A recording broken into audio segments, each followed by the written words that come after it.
부활이 있기 전에 십자가가 갖는 그 의미에 대해서 오늘 좀 살펴보려고 합니다. 사람들이 일반적으로 건물을 높게 지거나 또 집을 지을 때 그 땅의 기반을 잘 봐요. 거기 밑에 뭐 물이 있는지 그런 것도 보고 여러 가지 그런 상황을 보고 집을 짓지, 그냥 여기가 주위 환경이 좋고 여기가 땅이 있으니까 집을 짓자 이렇게 짓는 사람이 없단 말이에요.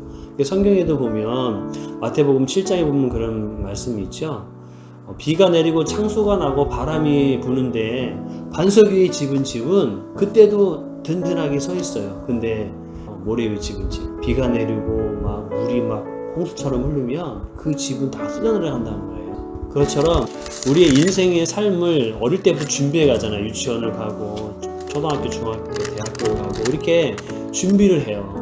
예전에는 고등학교 때만 공부를, 그것도 2학년 때부터 공부를 열심히 하면 대학을 가요.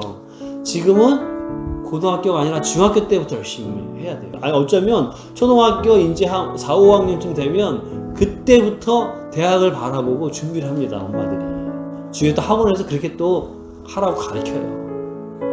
그것도 학군이라고 얘기하지 않습니까? 학원 어디 가고 중학교 어디 가고 대학 고등학교 어디 가고 그래야 대학교 어디 갈 수 있는 그 라인이 있다라는 거예요. 그래서 엄마들이 초등학교 때부터 아이들을 그렇게 가르쳐요. 왜요? 좋은 대학을 나와야 그 다음에 인생이 좀 더 무너지지 않고, 인생에 풍파가 오고 비가 내리고 막 그런 일이 있지 않습니까? 살다 보면 그럴 때에 흔들리지 말라고 부모들이 미리 애들을 준비하는 거예요. 자기가 인생을 살아보니까 만만치가 않거든. 근데 이렇게 인생을 살아보니까 나름대로 야 돈이 있어야 돼 그러는 부모가, 그게 그 사람의 삶의 반석인 거예요. 터인 거예요. 터.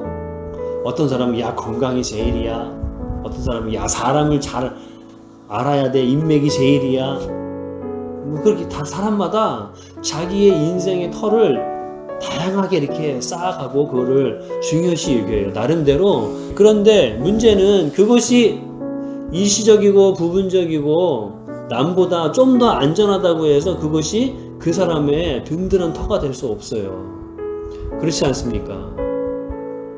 그러면 진짜 터가 뭐냐? 성경에서는 그렇게 얘기해요. 주님은 내가 길이요 진리요 생명이다라는 거예요. 길이라는 건 뭐예요? 인생에 내가 어디로 가야 하지? 뭘 해야 되지? 그 터의 기반을 잡아주는 방향성을 가르쳐주는 거예요. 그리고 내가 흔들리지 않는 진리라는 거예요. 변하지 않는. 다시 얘기하면 사람에게 있어서 가장 생명이 되는 길은 나야. 나로 말지 않고는 너희가 하나님이 창조한 그 사람이 사람다운 것을 살아갈 수가 없어. 그래서 내가 길이요 진리요 생명이라고 주님이 말씀하시는 거예요. 그러면 우리가 신앙으로 들어온 사람들은 다 예수님을 길이요 진리요 생명을 믿고 간다고 하지 않습니까? 근데 다 그렇지도 않아요. 우리 자신을 봐도 우리가 모든 일에 있어서 길이요 진리요 생명임을 주님을 의지하고 막 갑니까? 그렇지 않거든요. 그래서 우리의 길이요 진리요 생명이신 예수 그리스도를 우리가 터를 잘 잡고 가는지를 우리가 한번 잘 살펴봐야 돼요. 고린도 교회에 보면 사도 바울이 고린도 교회 성도들한테 너희가 터를 잘 잡고 있지 않아 그러면서 사도 바울이 뭐라고 했냐면, 내게 주신 하나님의 은혜를 따라 내가 지혜로운 건축자와 같이 터를 닦아두매 이렇게 써 있어요. 그러면서 다른 이가 그 위에 세우나 그러나 각각 어떻게 그 위에 세울까를 조심할지니라. 이 닦아둔 것 외에 능히 다른 터를 닦아둘 자가 없으니 이 터는 곧 예수 그리스도라 이렇게 말하고 있거든요. 예수 그리스도가 터인데 너희가 예수 그리스도를 터로 삼지 않고 너희가 신앙생활을 지금 하는 것들이 내 눈에 보여. 그런 소식이 막 들려. 그래서 지금 편지를 쓰고 있는 거예요. 그들의 터는 뭐였냐면은 나는 아볼로파야. 나는 아볼로에게 배웠어. 나는 지금 이 편지를 쓰는 바울에게 배웠거든. 나는 예수님의 수제라는 하는 베드로한테 배웠어. 나는 예수님한테 그 배웠다고 하는 그 사람을 통해서 나는 배웠거든. 내가 젊을 때 예수님을 쫓아냈던 사람이야. 너희들 예수님 못 봤지? 내가 젊을 때 예수님 쫓아냈던 사람이야. 내가 더 높아. 내가 더 신앙이 좋아. 그러면서 서로 신앙적인 자랑을 막 하는 거예요. 지금 얘기 뭐예요? 나는 여의도 순복교 조용기 목사님한테 교육받았어. 나는 사랑있게 옥한동 목사님한테 교육받았어. 나는 저기 온누리교회 하영정 목사님한테 교육받았다니까 서로 막 잘난 체하고 막 그분들이 그 사람의 인생에 신앙의 터가 될 수는 없어요. 인생의 터는 예수 그리스도예요. 그분을 아는 데 있어서 그분을 터로 삼을 수 있도록 그분이 옆에서 교사로서 도와준 거예요. 근데 고린도 교회가 그랬어요. 그리고 우리가 잘 아는 대로 고린도 교회가 은사가 많았어요. 그래서 나는 너보다 예언의 은사가 정확하느니 나는 치유 은사가 많느니 그러면서 서로 막 싸우는 거예요. 이게 참 희한하지 않습니까? 신앙생활을 하지 않는 예수 그리스도를 모르는 하나님을 모르는 사람들은 세상 것 가지고 싸워요. 내가 더 이쁘니 내가 더 멋있느니 내 옷이 더 멋있지 라고 말은 안 하지만 미국 가면서 자랑하는 거죠. 그런 사람들이 오늘 어디서 샀어 막 괜히 우쭐하고 막 그리고 다음 주 왔는데 저 사람이 나보다 더 좋은 옷 입은 것 같아. 사람들이 어디서 샀어 막 그러면 괜히 시기심 나고 질투심 나요. 그럼 다음 달 월급 타가지고 그 사람보다 좋은 거 사가지고 가야 되는 거예요. 사람들은 그거 가지고 그래요. 그렇지 않습니까? 우리 집이 크니 네 집이 크니 내 차가 좋은 네 차가. 그럼 신앙인 사람들은요, 신앙 안에서도 그런 거 가지고 싸우는 거예요. 아까 말한 대로 내가 너보다 은사가 크니 내가 직분이 뭐니 내가 더 체험이 많으니 나는 큰 교회 어디서 신앙생활 하다 왔는데 아유 이게 작은 교회는 뭐 그런 것도 안 돼 있고 뭐 여기는 왜 이래요 목사님 막. 사실상 포장지만 다르지 그 안에 갖고 있는 시기심과 열등감과 그건 똑같은 거예요. 주님이 그걸 원하실까요? 주님이 원하시지 않습니다. 그래서 사도 바울이 예수 그리스도를 터로 삼으라 이 얘기는 못 가요. 그래 나는 그럼 예수파야. 난 예수 그리스도 터로 삼는 사람이야. 그러면 예수 그리스도 터예요? 그렇지 않아요. 갈라디아서 6장 14절에 이렇게 써 있어요. 우리 사도 바울이 고백하는 터를 한번 우리가 같이 읽어볼게요. 그러나 내게 있는 우리 주 예수 그리스도의 십자가 외에 결코 자랑할 것이 없으니 그리스도로 말미암아 세상이 나를 대하여 십자가에 못 박히고 내가 또한 세상을 대하여 그러하니라. 예, 여기서 터라는 말이 안 나와요. 근데 잘 보세요. 사람들은 가장 자기가 좋아하고 소중히 여기는 거 그게 그 사람이 터인 거예요. 돈을 좋아하는 사람 그 사람은 돈이 그 사람의 인생의 힘이에요. 터인 거예요. 그 사람 돈 없으면 힘 못 써요. 그게 터인 거예요. 사도 바울이 뭐라고 얘기해요? 내게는 우리 주 예수 그리스도의 십자가 외에 결코 자랑할 것이 없으니 이 말은 뭐예요? 내가 자랑할 것은 예수 그리스도와 예수 그리스도의 십자가 외에 없어. 나는 예수 그리스도와 그의 십자가 그것이 나의 자랑이 되는 거야. 그것이 나의 소중이야. 그게 나의 터야. 내가 살아가는 힘의 원동력이 난 예수 그리스도야. 그게 십자가라니까 그 얘기하는 거예요. 그러면서 뭐예요? 세상이 나에 대해서 십자가에 못 박혔어. 나 또한 세상이 그렇고 나 세상의 것을 가지고 세상의 육신적인 방법 그런 것이 나의 자랑이 될 수 없어. 신앙 안에 들어왔는데 여전히 포장지만 다르고 세상 사람들처럼 내가 크니 네가 크니 은사 안에서 신앙 안에서 그런 거 그것도 세상적인 거야. 나 거기에 대해서 십자가에 못 박혔고 세상 또한 나에 대해서 못 박혔어. 그런 것들이 나를 더 이상 내 마음을 흔들어 오지 않아. 멋있는 말입니다. 이 신앙 안에서 그렇게 산다라는 게 쉽지 않거든요. 사단은 계속해서 우리를 속여요. 어떻게 해요? 신앙이라는 포장지를 우리를 속인다니까요. 기도 많이 한다고 기도 많이 하는 걸로 속이고 여러 가지로 우리를 속여요. 사단이. 우리는 거기에 쉽게 그 먹잇감에 탁 물어서 자기도 모르게 열심히 하는 것 같은데 서로 시기하고 다투고 그것 때문에 막 당이 갈리고 막 이러는 거예요. 근데 사도 바울이 아까 말한 그 말이 많던 그 고린도 교회 있지 않습니까? 그 고린도 교회 편지를 쓰면서 2장에 넘어와가지고 이렇게 얘기를 해요. 사도 바울이 다시 한번 고백을 합니다. 내가 너희한테 어떻게 복음을 전했는지 같이 읽어볼게요. 형제들아 내가 너희에게 나아가 하나님의 증거를 전할 때에 말과 지혜의 아름다운 것으로 아니하였나니 내가 너희 중에서 예수 그리스도와 그가 십자가에 못 박힌 것 외에는 아무것도 알지 아니하기로 작정하였습니다. 야, 내가 너희에게 하나님의 말씀을 전할 때에 말의 아름다움 그런 언변이 좋은 걸로 내가 너희들을 설득하려고 하지 않았다. 나는 너희들한테 무엇을 전하려고 했냐면은 예수 그리스도와 그의 십자가에 못 박힌 것 그것을 나는 알기를 사모했고 또한 그것을 전하려고 너희들한테 얘기했다라는 거예요. 그러면은 예수 그리스도 십자가와 못 박힌 거 딱 그것만 얘기했을까요? 그 단어만? 그렇지 않아요. 형제들 간에 사랑해라, 은사에 대해서도 얘기하고 다 얘기했어요. 그렇지만 이 모든 것들은 예수 그리스도와 그의 십자가를 반석으로 둘 때 이 모든 것들이 질서가 세워진다라는 거예요. 그렇지 않으면 어떻게 해요? 계속 신앙 안에서 이 포장지에 저 포장지로 자기를 사단이가 속이려고 할 때 거기에 넘어가는 거예요. 그래서 신앙생활 뭐 30년, 50년 했는데도 여전히 시기심과 여전히 욕심과 그런 걸로 차 있는 거예요. 신앙생활하면서. 왜 그래요? 십자가, 예수 그리스도의 십자가 앞을 자기 털어주지 않았기 때문에. 예수 그리스도의 십자가가 나한테 실제의 삶으로 영향을 오지 않는 거예요. 그 외에 다른 것으로 은사, 봉사, 교사 그런 것으로만 자기의 신앙의 털을 삼는 거예요. 그런 게 우리한테 더 좋거든요. 여러분 영적인 체험을 해보세요. 황홀하고 하나님이 살아계시는구나 금방 대만할 수 있지 않습니까? 십자가는요 말 그 자체가 어둡고 고난인 것 같고 예? 그렇지 않습니까? 괜히 우울해질 것 같고 그렇지 않습니까? 십자가는 거기에 하나님의 음성이 들리지 않는 것 같거든요. 근데 성경은 반대로 얘기해요. 십자가가 가장 큰 능력이라고 얘기하는 거예요. 그 사도 바울이 갈라디아 교회도 마찬가지고 고린도 교회도 동일하게 반복되는 게 뭐라고요? 예수 그리스도의 십자가.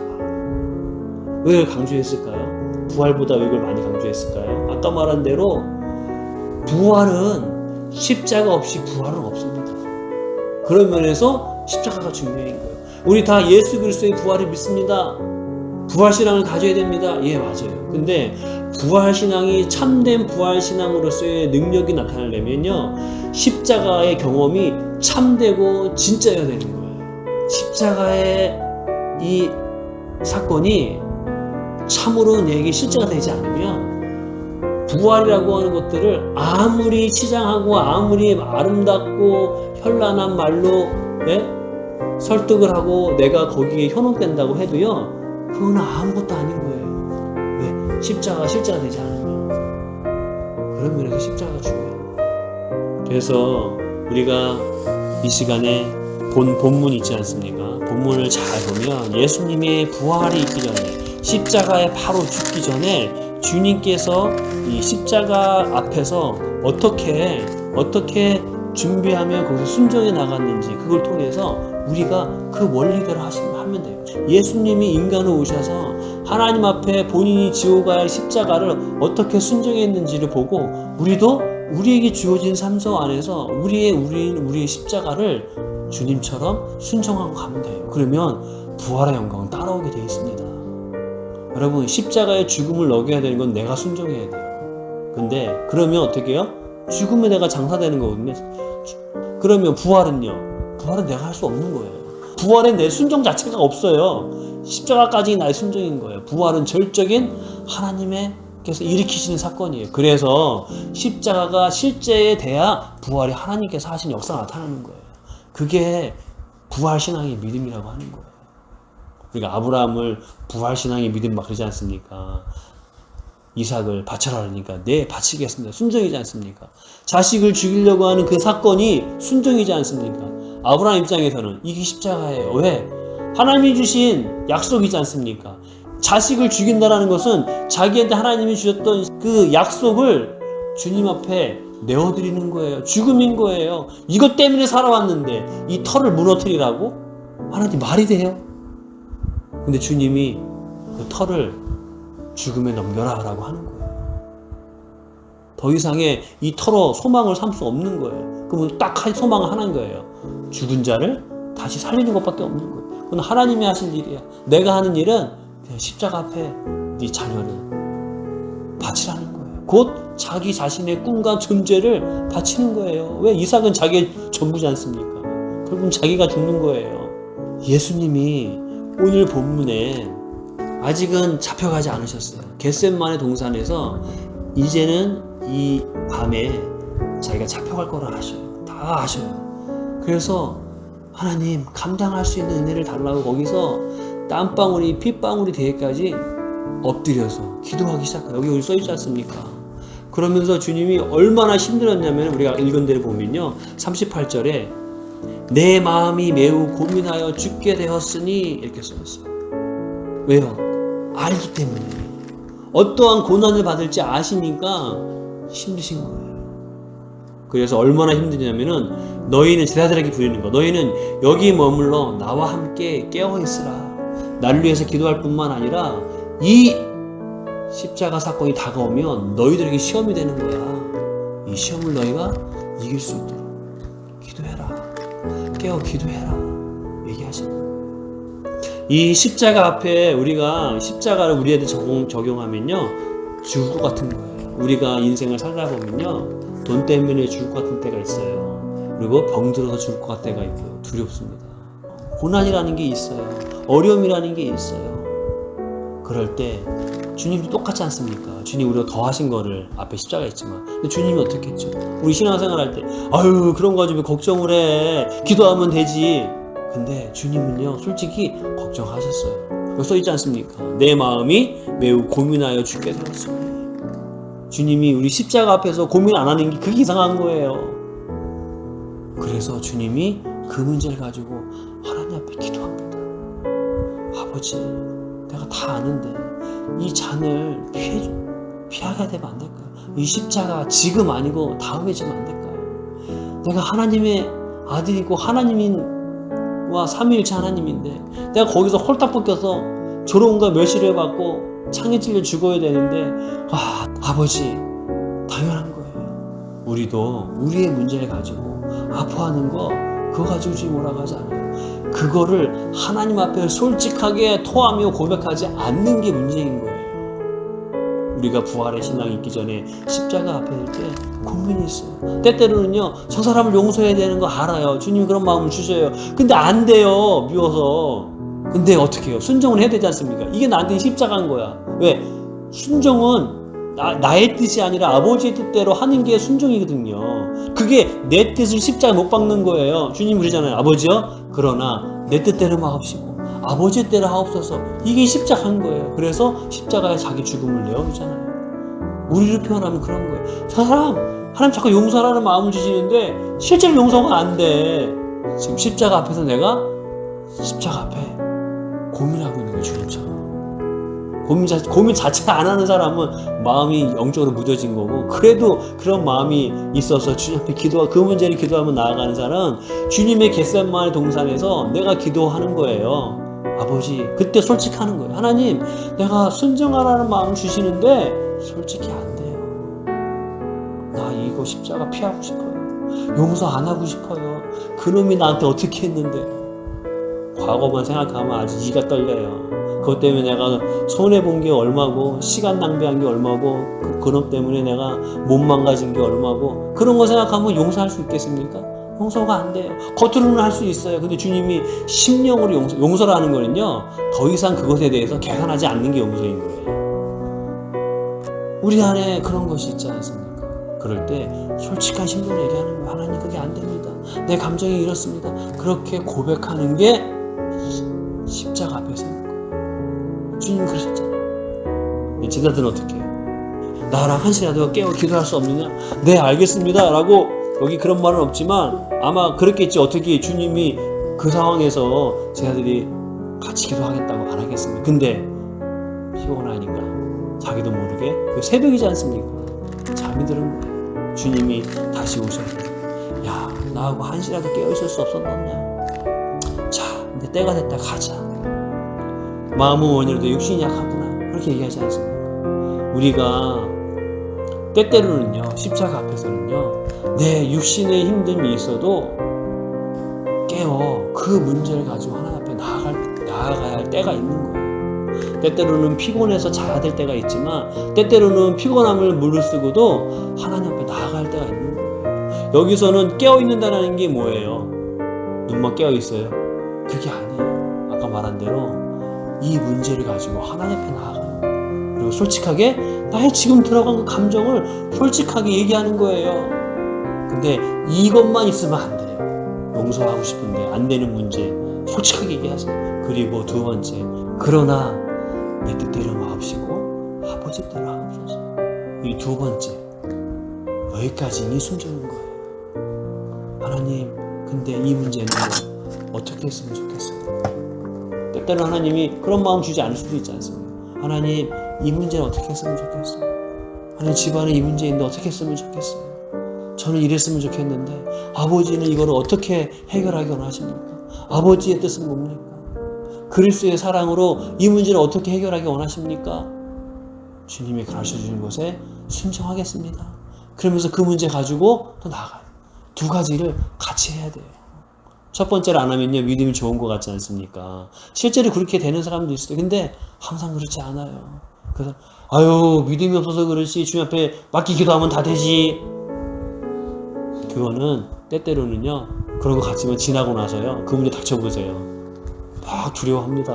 난리가 납니다. 우리가 그래요.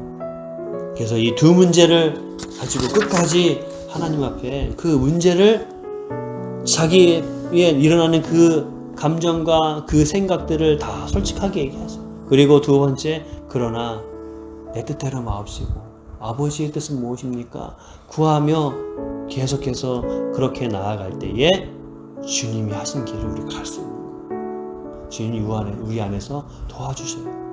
조금 나아가 얼굴을 땅에 대시고 엎드려 기도하여 이르시되 내 아버지여, 만일 할만하시거든 이 잔을 내게서 지나가게 하옵소서. 그러나 나의 원대로 마시옵고 아버지의 원대로 하옵소서. 주님이 그렇게 하신 거예요. 그러니까 제자들은 결국 이것을 준비하지 않아서 주님이 잡혀가자 다 흩어집니다. 베드로는 자기의 힘으로 이 십자가의 사건 안에서 이길 수 있었다고 해서 칼을 빼가지고 예수님을 잡으려 오는 그 병사의 귀를 잘라서 이기는 것 같지 않습니까? 근데 결국은 어떻게 돼요? 예수님 뜰에서 신문 받을 때 조그만 여자아이가, 당신도 내가 거기 동산에 있는 거 같이 있지 않았어? 당신도 같이 예수님의 제자 아니오? 그러니까 난 모르고 예수님을 저주하면서 막 그러지 않습니까? 칼까지 빼들었던 사람이. 우리가 이 부활의 신앙이라는 것은 이렇게 십자가의 사건 앞에 내가 어떻게 쓰냐에 따라서 부활의 영광이 나의 실체가 되느냐 안 되느냐가 거기에 달려있어요. 우리는 단순히 죽는 것에 초점이 있지 않습니다. 부활 신앙까지 우리의 초점인 거예요. 그래서 우리가 우리의 생이 닿았을 때 두렵지 않습니까? 솔직하게 그걸 하면 얘기하는 거예요. 근데 아버지, 이 두려움에서 끝이 아니라 죽음 뒤에 영원한 생명이 있음을 믿기에 하나님 나아가는 거예요. 거기까지는 우리가 죽음을 잘 죽게 해주세요. 그것이 우리의 목적이 아니에요. 그것은 그 길을 가기 위한 잘 죽음인 거예요. 그래서 우리의 신앙의 터는요, 십자가 앞에서 우리의 삶 속에서 아까 말한 대로 우리가 그런 문제를 주님 앞에 십자가를 잘 쓰는 그 사람이 터가 든든해지는 사람인 거예요. 다른 곳에 터가 있지 않습니다. 그래서 다윗은 본인 왕인데도 불구하고 이 왕권을 힘으로 삼지 않았어요. 이것을 터로 삼지 않았어요. 시편에 고백해요. 나의 반석이시요 나의 구속자이신 여호와요, 이렇게 시작해요. 뭐라고요? 나의 반석이신 나의 구속자이신 여호와여, 내 입의 말과 마음의 묵상이 주님 앞에 연락되기 원합니다. 내가 여호와께 바라는 한 가지 일, 그것을 구하리니 곧 내가 내 평생에 여호와의 집에 살면서 여호와의 아름다움을 바라보며 그의 성전에서 사모하는 그것입니다. 나는 주의 전을 주님과 함께하는 그것을 사모합니다. 그게 우리가 부활주일에 다시 터를 어떻게 삼아야 될지 아는 신앙으로 가는 것입니다. 우리 이 시간에 같이 우리 들은 말씀 생각하면서 기도할게요.